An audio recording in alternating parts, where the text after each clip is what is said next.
Olá, seja muito bem-vinda ao canal onde você aprende a ser bem-sucedida no amor, na vida e no trabalho.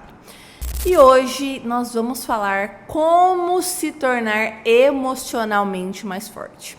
Como lidar com os desafios da vida e do relacionamento de forma saudável e como controlar as suas emoções para que você não seja controlada por elas. E se você quer saber como transformar sua vida emocional, continua aqui comigo até no final desse vídeo, que esse vídeo vai ser transformador. Bom, primeiramente vamos entender o que significa ser emocionalmente forte. Então, nós não estamos falando em reprimir as emoções, ou de ser uma pessoa insensível, ou de você colocar tudo embaixo do tapete, fingir que tá tudo bem. Ser emocionalmente forte é ter a habilidade de lidar com os altos e baixos da vida sem perder o equilíbrio.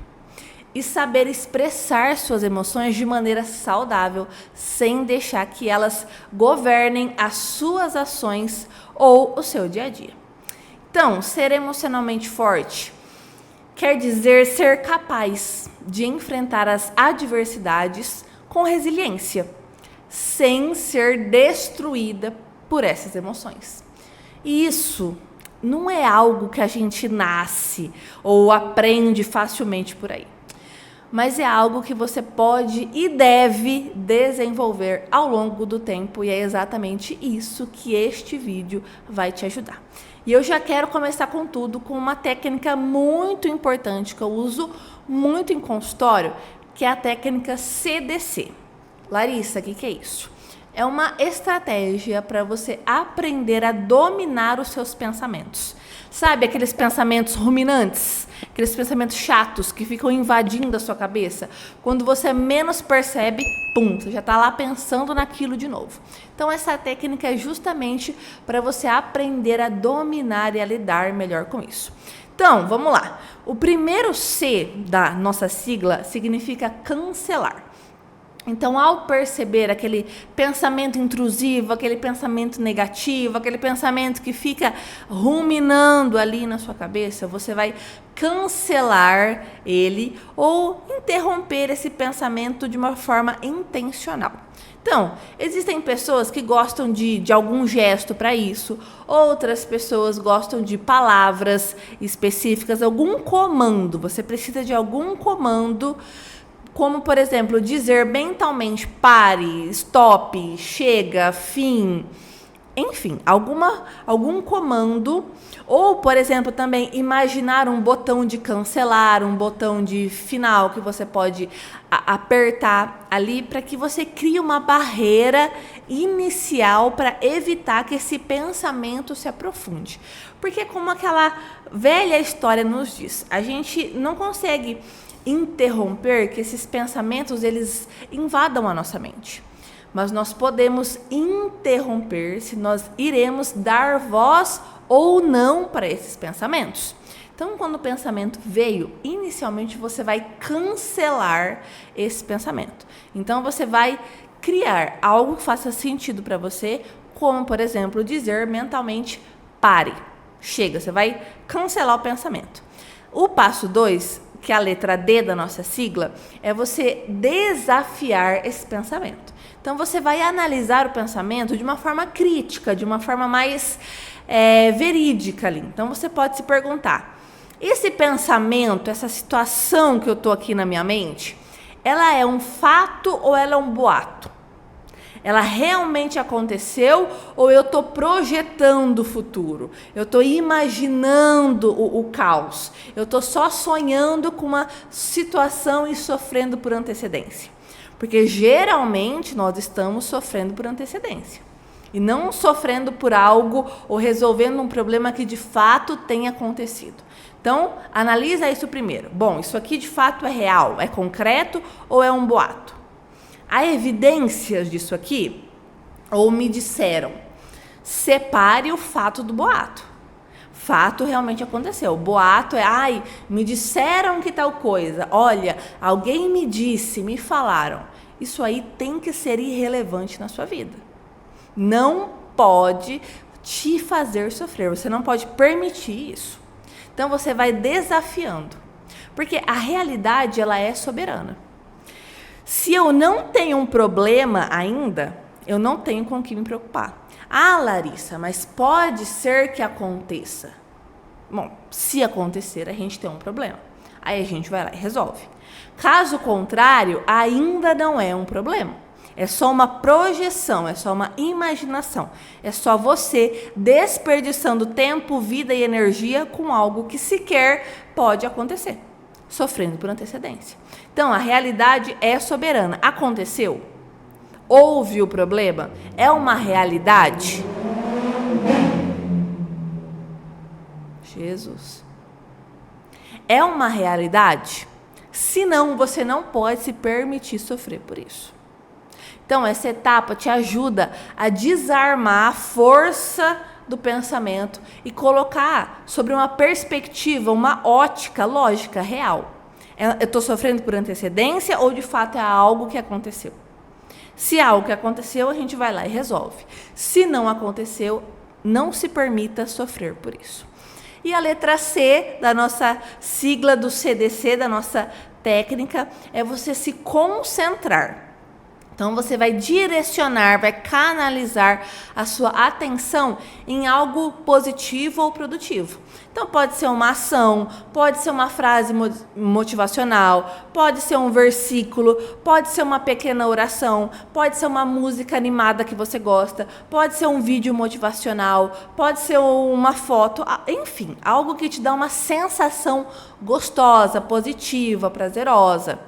Entende? Então, é também um exercício ali de mindfulness.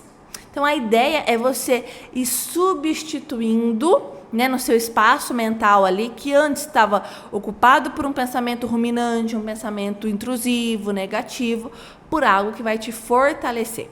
Então, recapitulando, essa técnica se chama CDC, de cancelar, desafiar e concentrar. Então, primeiro, você cancela o pensamento negativo. Depois, você desafia esse pensamento para ver se ele é real ou não. E depois, você concentra em algo positivo para mudar a sua energia, para mudar o seu sentimento, né? Mudando o pensamento, você muda o sentimento. Mudando o sentimento, você muda as suas ações. Mudando as suas ações, você muda os seus resultados. Então, essa técnica aqui, ela é, show de bola e vai te ajudar muito a você aprender a dominar as suas emoções, os seus pensamentos de uma forma mais específica. Claro, vai te ajudar a ser muito mais forte emocionalmente falando. O passo número 2 para você ser emocionalmente mais forte é você aprender a desenvolver resiliência. Então, o que é resiliência? É a capacidade de você se recuperar, de você se reerguer após um momento difícil. Então, a vida tem altos e baixos para todo mundo. E é óbvio que você, assim como eu, iremos passar por momentos de dificuldade, de sofrimento, de ansiedade, de angústia, de dor. Mas o importante é como você se recupera disso. Então, aqui está a chave, o segredo, o pulo do gato. Não se identifique com o problema, mas com a solução. Então, é importante que você encare cada desafio como uma oportunidade de crescimento, de resolução, de desenvolvimento, ao invés daquela dor, daquele obstáculo, daquele problema te paralisar. Então, aprender a ressignificar, a ser resiliente, é uma forma maravilhosa de você fortalecer o seu autoconhecimento também. Então, quando você sabe o que te motiva, quando você sabe onde você quer chegar, quando você sabe o seu alvo, certamente você sabe como reagir às situações. Você sabe que você não pode parar, você sabe que você não pode se deixar bater e fica muito mais fácil de você tomar decisões saudáveis e equilibradas. Então, essa resiliência é, como diz o ditado, fazer do limão a limonada. Situações difíceis acontecem para todo mundo. Essa situação, ela te paralisa ou ela te faz criar uma solução? Essa é a diferença de quem tem sucesso ou não. Problemas acontecem para todos. Aqueles que se desenvolvem com sucesso sabem lidar e arrumar uma solução para o problema. Aqueles que irão fracassar se paralisam diante do problema. Quem é você nessa? O terceiro passo para você ser emocionalmente forte é você ser autorresponsável. Isso mesmo, não importa o que fazem comigo, importa o que eu faço com o que fazem comigo. Então, ser emocionalmente forte também significa assumir as responsabilidades pelas próprias atitudes, pelas próprias reações. Então, nós não podemos controlar tudo. Não podemos controlar o que acontece ao nosso redor, o que o nosso cônjuge, o nosso parceiro faz, mas sempre nós podemos controlar como nós reagimos a cada situação. Então, é importante você evitar cair na tentação de culpar os outros pelos seus erros, pelos seus sentimentos, pelos seus pensamentos. Então, quando você toma para si a responsabilidade da sua vida, você ganha o poder de resolver esses problemas. Porque qual que é o grande problema atualmente da imensa maioria das pessoas? Uma terceirização em massa da culpa, da responsabilidade. Então, nunca é responsabilidade de si. É sempre responsabilidade do meu pai que foi ausente, da minha mãe que não me deu amor, do governo, da economia, do não sei o quê, do chefe, do marido, da esposa, do namorado. A responsabilidade é sempre do outro, nunca minha. A responsabilidade está sempre nas costas de um terceiro. E se você não coloca a responsabilidade dos seus atos em si mesmo, você não consegue transformar e resolver sua vida. Porque se você terceiriza a sua felicidade na mão do outro, se você terceiriza a responsabilidade da sua vida nas costas do outro, se você terceiriza as suas atitudes nas costas do outro, como é que você vai reconstruir e transformar a sua vida? Se está nas costas do outro, se é uma responsabilidade do outro. Você vai estar sempre fadada à atitude do outro. E é deprimente viver assim. Então, é importante você olhar para dentro de você, não com culpa, com responsabilidade. O que eu consigo aprender disso aqui, dessa situação? Como eu consigo melhorar diante dessa situação? O que eu posso fazer diferente na próxima vez? O que eu aprendi diante dessa crise que eu passei? Como que eu posso melhorar? Como que eu posso evoluir? Como que eu posso ter um resultado diferente? Porque se você não olha para si, se você sempre aponta para o outro, como que você vai transformar a sua vida? Você vai viver na rodinha do hamster para todo sempre. Então, tenha autorresponsabilidade. Eu sempre digo isso para todo paciente meu. Uma crise no casamento nunca, em hipótese alguma, é responsabilidade de uma só das partes. Não existe isso. É sempre responsabilidade de ambos. E talvez você esteja passando por uma crise no seu relacionamento ou um momento difícil. Então, olha para dentro de você. O que você pode melhorar? O que você pode fazer diferente? Porque é isso que te cabe. A atitude do outro cabe ao outro. A evolução do outro cabe ao outro. E a sua cabe a você.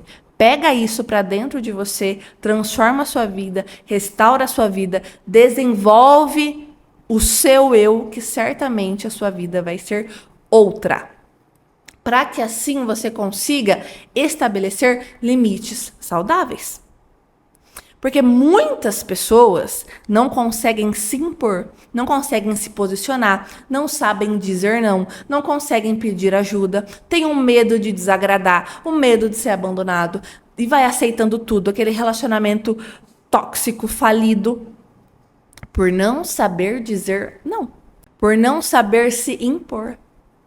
Então, é claro que eu não estou dizendo que você deve ser rude, egoísta, grosseira, mas apenas cuidar de si mesma, colocar esses limites. Porque às vezes nós estamos tão comprometidas com a necessidade dos outros que nós esquecemos que é necessário preservar a nossa saúde mental. Porque essa saúde mental é responsabilidade sua. Se você não cuida disso, se você não valoriza isso, se você não investe nisso, quem fará isso por você? Ninguém.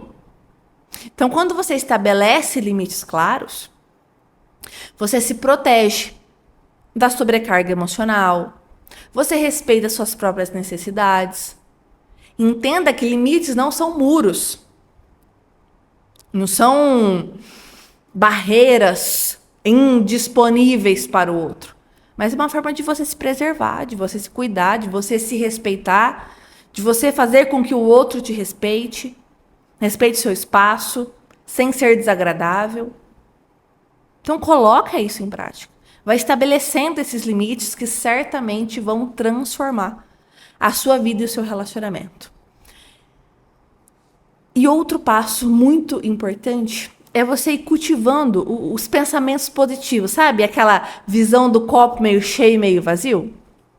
Então você é responsável pela perspectiva com que você enxerga o mundo.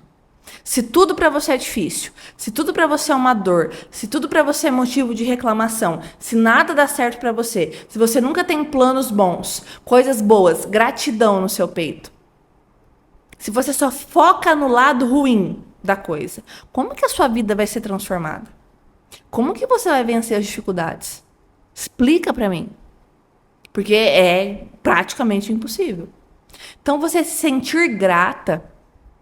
Ah, Larissa, mas eu não tenho pelo que agradecer. Será? Que você não tem inúmeros motivos para agradecer? Por ter uma comida na mesa, por ter uma casa, por ter uma cama, por ter saúde, por ter as pessoas que você ama. E eu tenho certeza que inúmeros outros motivos para ser grata. Mesmo diante da dor, mesmo diante da dificuldade. Então, pelo menos ao final de cada dia, seja grata no mínimo por 3 coisas que você viveu nesse dia.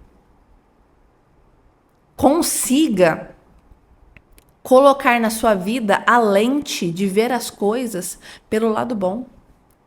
De ter pensamentos construtivos. De ser aquela pessoa gostosa de conviver e não aquela que tem uma nuvem negra em cima e quando chega parece que tudo fica cinza. Tem gente que é tão chata de conviver que você fala alguma coisa pra ela e essa pessoa já vem com ai, mas é muito difícil. Ai, mas pra mim não dá certo. Ai, mas será que é bom? Sempre colocando o lado ruim, sempre testando, sempre puxando pra baixo. Não seja essa pessoa, pelo amor de Deus, isso é muito chato. Pra você e pra quem convive com você. Sabe? Então você vai gastar a mesma energia vendo o lado bom e o lado ruim da coisa. É claro que eu não estou falando para você ser aquela pessoa, positiva que ignora os problemas. É óbvio que eu não estou falando disso. Né? É necessário ser realista, naturalmente. Mas se esforce para ver o lado bom, para ser grato, para ser agradável. Isso vai te ajudar tanto, isso vai mudar tanto a sua vida, que você não vai se arrepender de colocar isso em prática. E para a gente finalizar, para o vídeo não ficar muito longo, busca ajuda quando for necessário. Às vezes está difícil de você lidar com o seu emocional. Às vezes não é que você não queira, mas você não consegue colocar tudo isso aqui em prática. Você não consegue ser estável emocionalmente falando. Você não consegue deixar de ser impulsiva. Você não consegue lidar, né, com as suas emoções. Quando você vê, você já fez, já falou, já brigou, já explodiu. Às vezes você está no limite, você está esgotada. Busca ajuda profissional. Isso não é fraqueza. É mostrar que você está disposta a investir em você, a se cuidar, a se desenvolver. Então faça terapia, invista em você. Certamente vai transformar a sua vida. E é claro que o link para você agendar uma consulta comigo está aqui na descrição desse vídeo. Agenda um horário, investe em você, se cuida. Que o retorno desse investimento vai transformar a sua vida. E para a gente concluir, para ser emocionalmente forte, é importantíssimo você aprender a reconhecer as suas emoções, praticar o autocuidado, se desenvolver, investir em você, mudar às vezes o foco da lente com que você está enxergando a vida, ser grata, estabelecer os limites saudáveis. E com o tempo, com o praticar dessas coisas, tudo isso vai se tornando um hábito natural. Vai ficando comum e você vai se sentindo mais resiliente, mais equilibrada, menos impulsiva e tudo isso transforma a sua vida e o seu emocional. Então, se você gostou desse vídeo, se inscreve aqui no canal, deixa um like, comenta o que você está achando, que certamente ajuda o canal a ser visto por mais pessoas e também outras mulheres transformarem a sua vida e os seus relacionamentos. Eu vou ficando por aqui, um grande beijo e até o próximo vídeo. Tchau!